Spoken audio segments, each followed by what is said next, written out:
In Hage, a priest finds two babies abandoned outside his church. He takes them inside and discovers their names to be Yuno and Asta. 15 years later, Asta proposes to Sister Lily, who refuses repeatedly. Yuno and the other orphans criticize Asta and point out his lack of magic.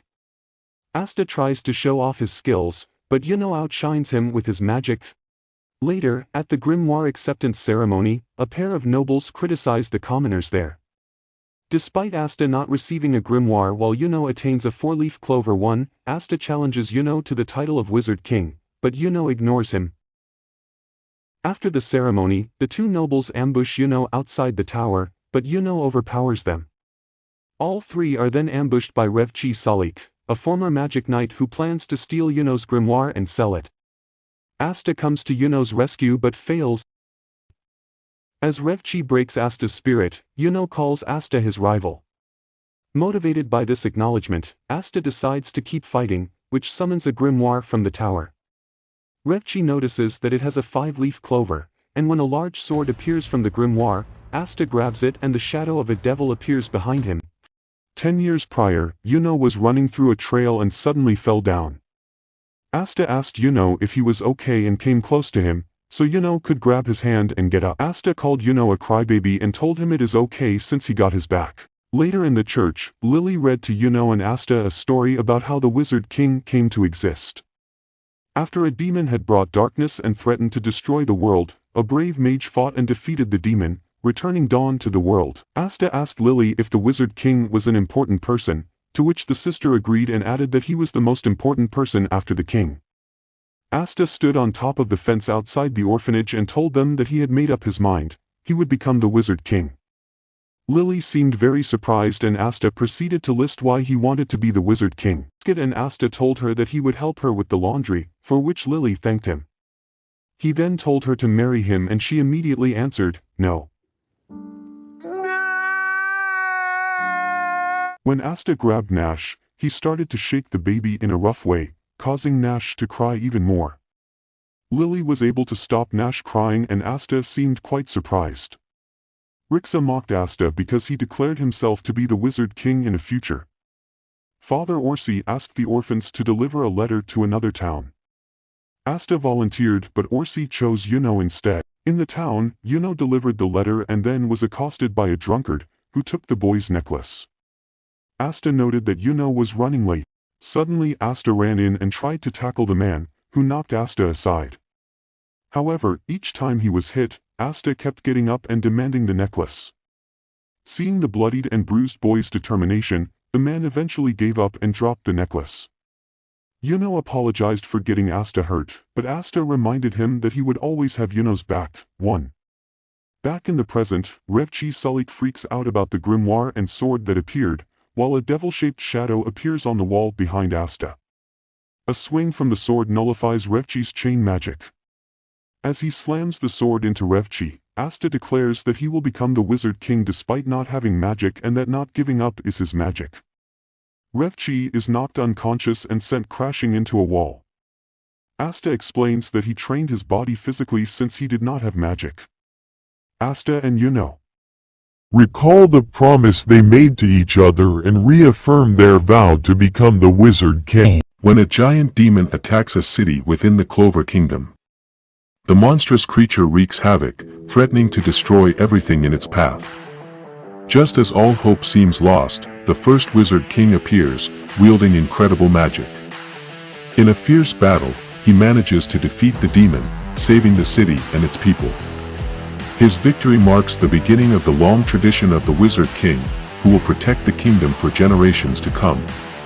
Over the years, the Wizard King, along with 9 squads of magic knights, continues to.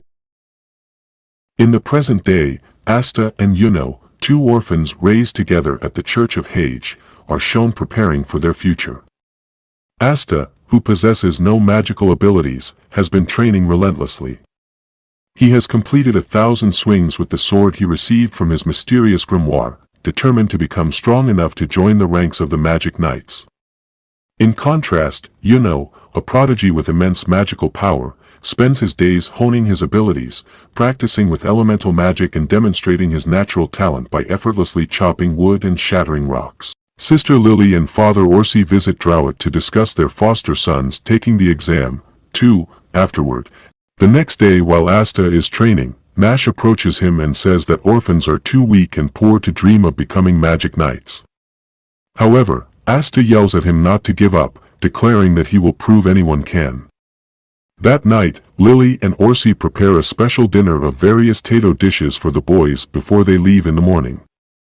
The boys depart and Lily remembers first meeting the boys and the night Yuno brought back an injured Asta.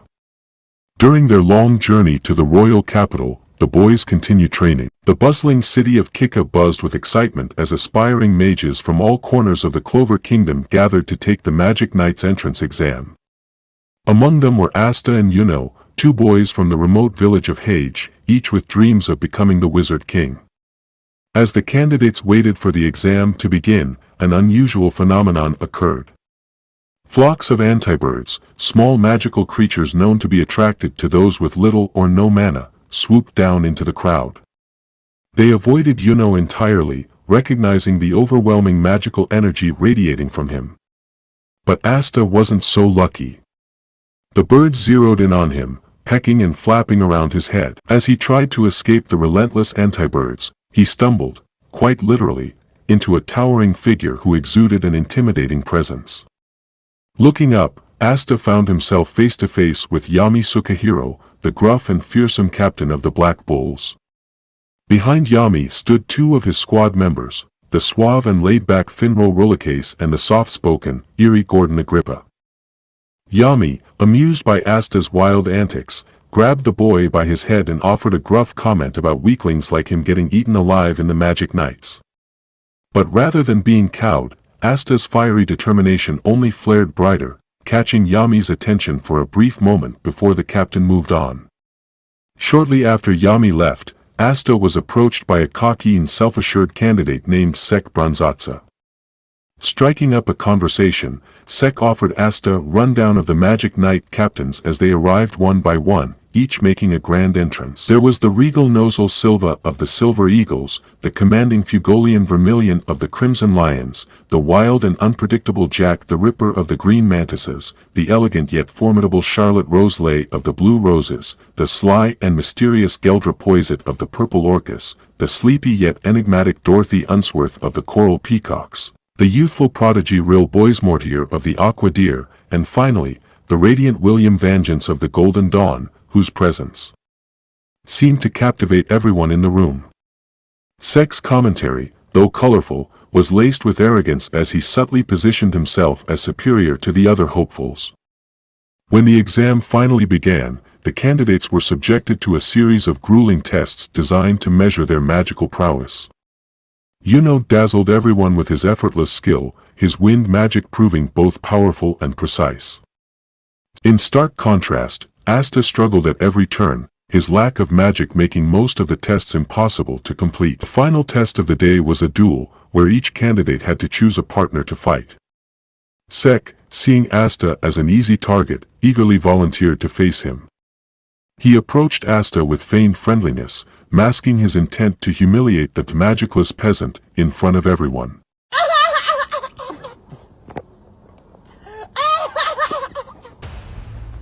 Asta, oblivious to Sek's scheming but undeterred by his own shortcomings, agreed to the match. As the duel began, Sek confidently activated his magic, creating a defensive barrier and preparing to toy with Asta. But before Sek could make his move, Asta unsheathed his massive anti-magic sword. With a single, decisive swing, he shattered Sek's barrier and sent him flying,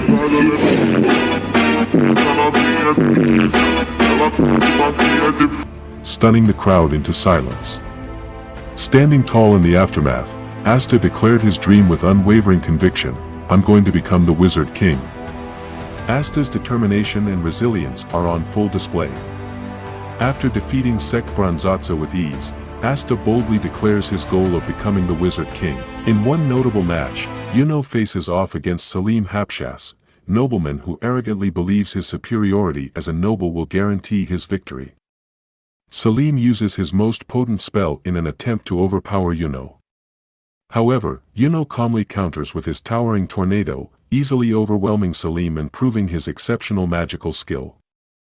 Yuno's composure and strength further establish him as a standout contender in the competition. As the exam concludes, the squad captains begin selecting recruits. Yuno becomes the center of attention, with all captains vying to recruit him due to his immense potential and impressive performance. Yuno ultimately chooses to join the Golden Dawn, a prestigious and highly sought-after squad.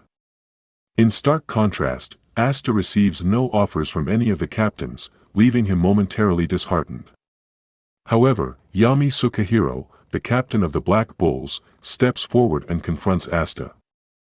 Yami acknowledges that Asta's lack of magical power and the mysterious origin of his anti-magic abilities make him an enigma, which is why other captains are hesitant to recruit him. Despite this, Yami sees potential in Asta's unyielding determination and relentless drive. When Asta passionately reaffirms his resolve to become the Wizard King, Yami recognizes his spirit and invites him to join the Black Bulls, a squad known for its eccentric and rowdy members. Without hesitation, Asta accepts the offer, thrilled to have finally taken a step toward his dream.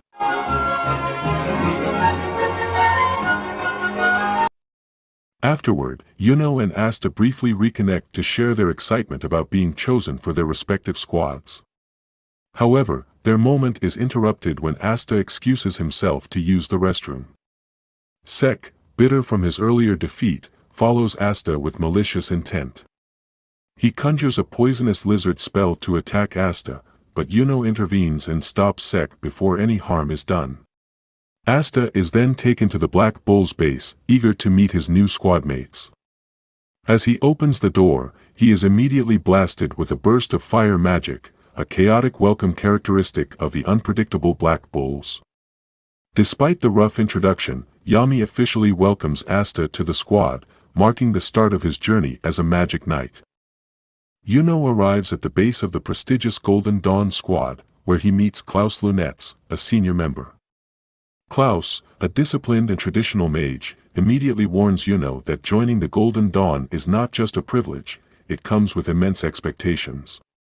He makes it clear that Yuno, despite his exceptional abilities, will have to prove himself to gain acceptance within the squad. Klaus's attitude underscores the high standards and rigid hierarchy of the Golden Dawn, highlighting the stark difference in atmosphere compared to the Black Bulls. Meanwhile, Asta finds himself in a completely different environment at the chaotic Black Bulls base. Eager to introduce himself, Asta quickly realizes that the members of the Black Bulls are too preoccupied with their own antics to pay him any attention. The group's unruly and carefree nature contrasts sharply with the structured discipline of the Golden Dawn. It takes their captain, Yami Sukahiro, using his overwhelming presence, literally breaking a wall, to finally gather the squad together. One by one, the eccentric members of the Black Bulls introduce themselves to Asta. Their wild personalities range from the fiery Magna Swing to the playful Charmy Papitson and the unpredictable Luck Valtia. Despite their odd behaviors, it's evident that the squad operates more like a family than a traditional team. Asta, however, learns that earning his place in this unconventional group requires more than introductions. Magna decides to test Asta's mettle with an initiation ritual, starting with a grueling series of physical challenges, including push-ups and sit-ups. Though exhausting, Asta's relentless determination shines through. For the final trial, Magna challenges him to block a powerful magical attack. Using his anti-magic sword, Asta manages to deflect Magna's fireball attack back at him, showcasing not only his unique power but also his unwavering resolve. Magna, impressed by Asta's courage and capability, officially welcomes him into the Black Bulls and presents him with a robe, a symbol of his acceptance. As Asta celebrates his success, Noel Silva, a royal and another new recruit of the Black Bulls, watches from a balcony. Asta, brimming with excitement, is led to his new room by Magna Swing. For someone who grew up in the humble and crowded confines of the church, the idea of having a space to call his own feels like a dream come true. The small but cozy room, filled with the rustic charm of the Black Bull's chaotic base, seems like a palace to Asta. Overwhelmed with joy, he thanks Magna enthusiastically, promising to make the most of this opportunity.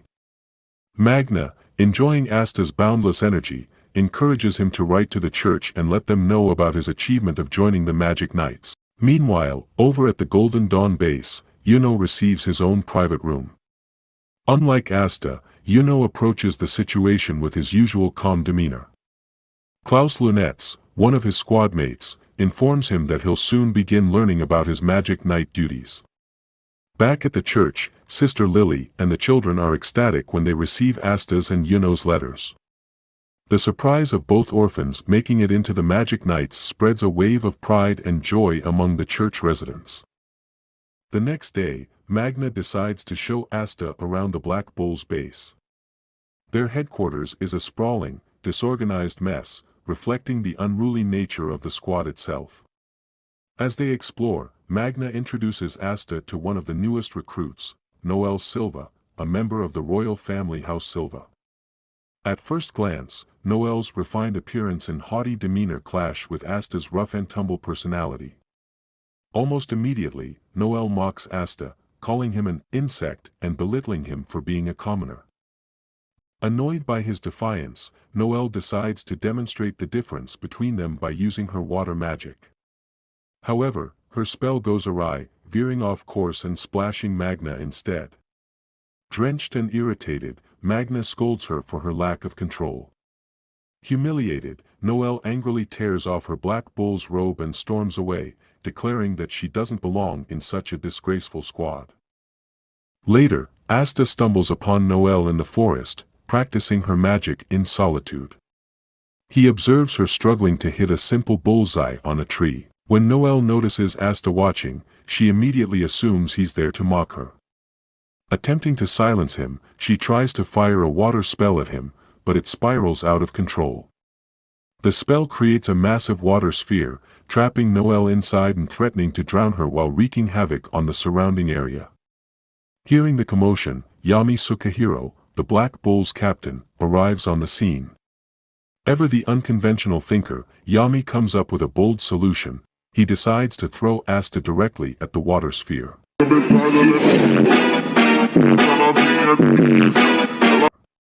Asta's anti-magic sword pierces through the spell, breaking it apart and freeing Noel.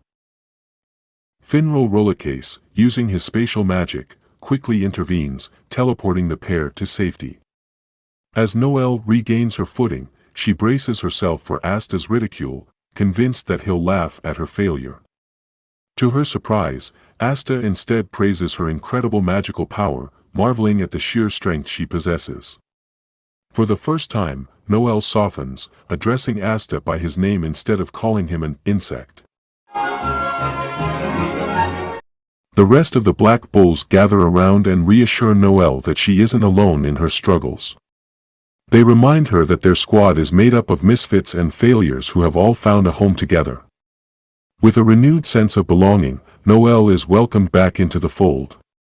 Magna returns her robe, a symbol of her place within the Black Bulls. As she hesitates, Asta offers her his hand, helping her rise from the ground. In that moment, a bond of mutual respect and camaraderie begins to form between them, marking the start of Noel's journey toward accepting herself and her squad mates. Asta cleans, does the laundry. He realizes that he has no idea what Magic Knights are supposed to do. At breakfast in the cafeteria, Asta asks Noel Silva why she does not help him with the chores. She tells him that it is because she is royalty, but Asta believes that is not fair. Asta asks the group what Magic Knights are supposed to do. Magna Swing tells him that they protect the kingdom and handle security. Everyone else gives him their ideal versions of that answer. 1. Yami arrives and calls Magna to go with him on a mission. Asta asks to come along, but Magna says that they cannot bring any kids on an adult mission. Magna and Yami go to a casino and gamble away all their money and personal belongings. Yami asks for one more round and bets his grimoire. Instead, Seihi asks for them to do whatever he asks if he wins. Yami accepts the terms. They walk back to the Black Bull's base naked because they lost.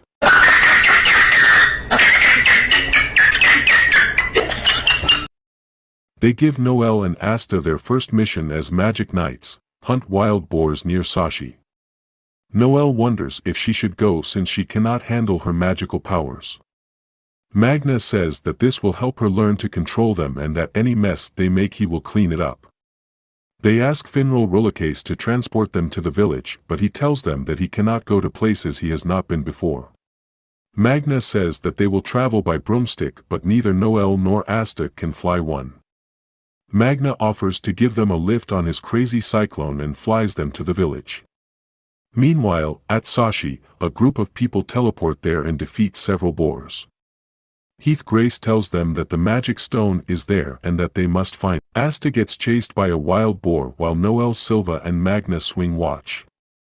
Noel tries to use her water magic to help him but ends up hitting him with it instead. Asta manages to take one down using his sword. He takes down the other four and they carry them back to Sashi. Along the way, Magna tells them about his nearby village and how when he was a kid he tried to take over Sashi. Magna challenged Seihi multiple times but lost every time. Seihi actually had enough power to become a magic knight and was the one who told Magna to take the exam. Magna says that Seihi was the one who showed him how to be a real man. The Black Bulls arrive at the village but find it covered in mist. Magna tells Asta to cut through it with his sword.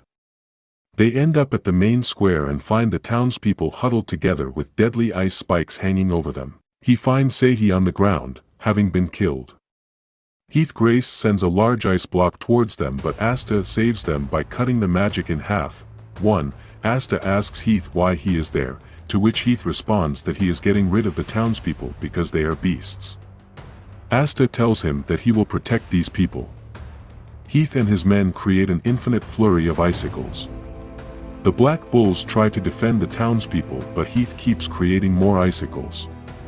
Heath says that if they give up he will let them live but Asta refuses. When Anna begs for Noel's help, Noel is inspired and creates a dome of water over everyone to keep out the ice. Asta uses the cover to jump through and attack Heath Grace, but Heath breaks the boy's momentum by creating a patch of ice on the ground. Heath attacks Asta and Asta falls to the ground. Heath walks past him and tries to break through the wall of water.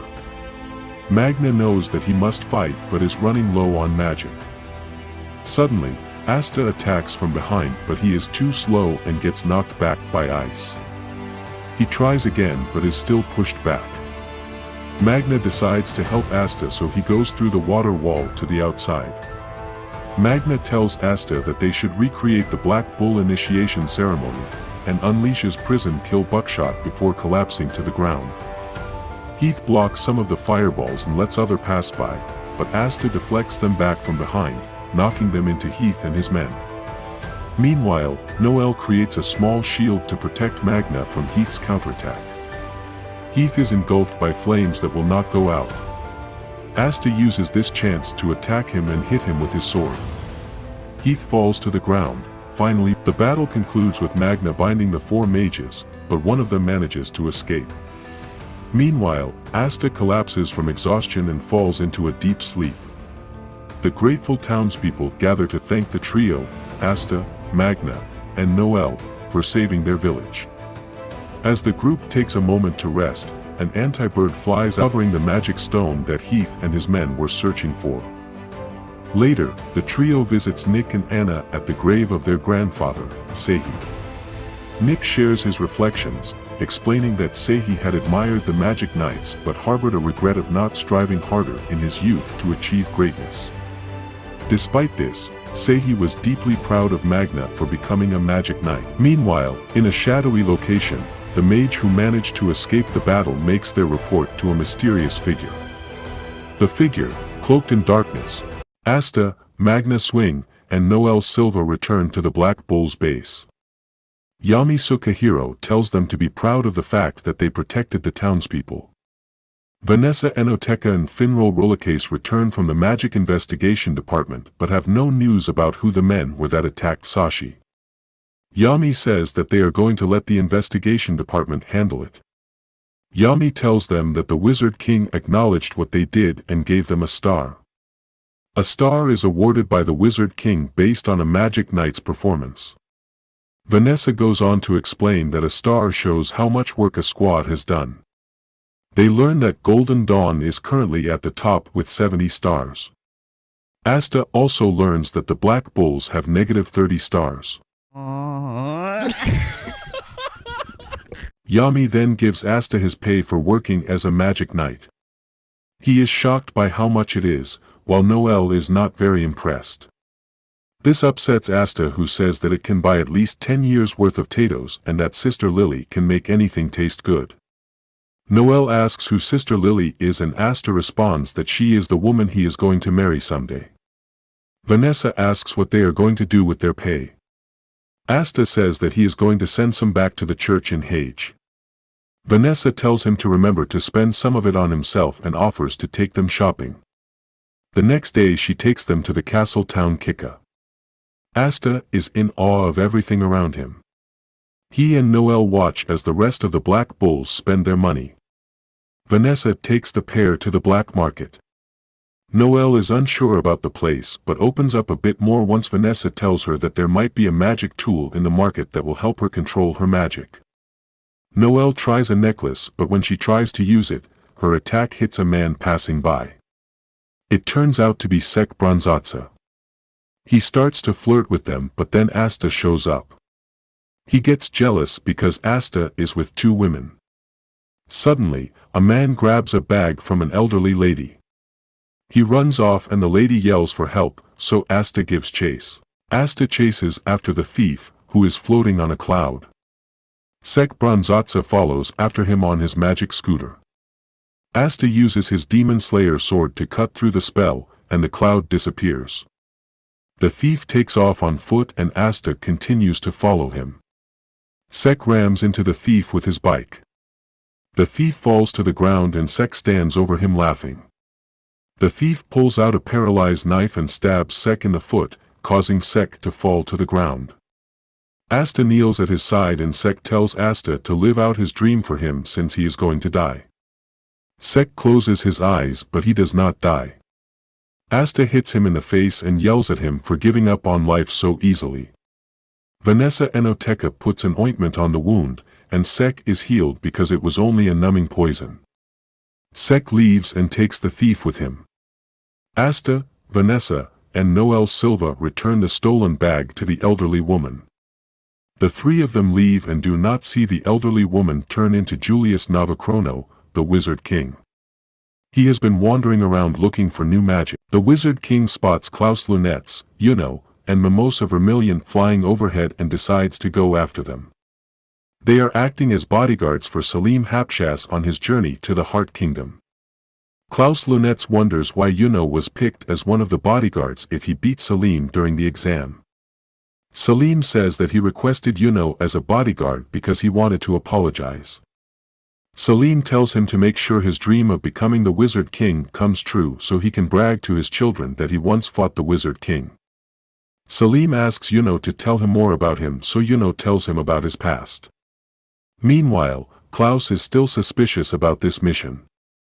Suddenly, black clouds appear. Yuno goes to check it out and is attacked by a group of bandits. Yuno falls off his broomstick but ends up defeating the assailants anyway, impressing both Salim and Mimosa. Salim suggests that they visit Yuno's home village to see how he grew up. Klaus tries to protest but Salim is adamant. They fly past the demon's skull and arrive at the church. Sister Lily comes out to greet them. Yuno is almost overrun by the children and Father Orsi. They ask them to stay and Salim agrees that they can spare an hour. Yuno gets pulled away by the children while the rest of them head into the church. Klaus is unhappy about the whole situation.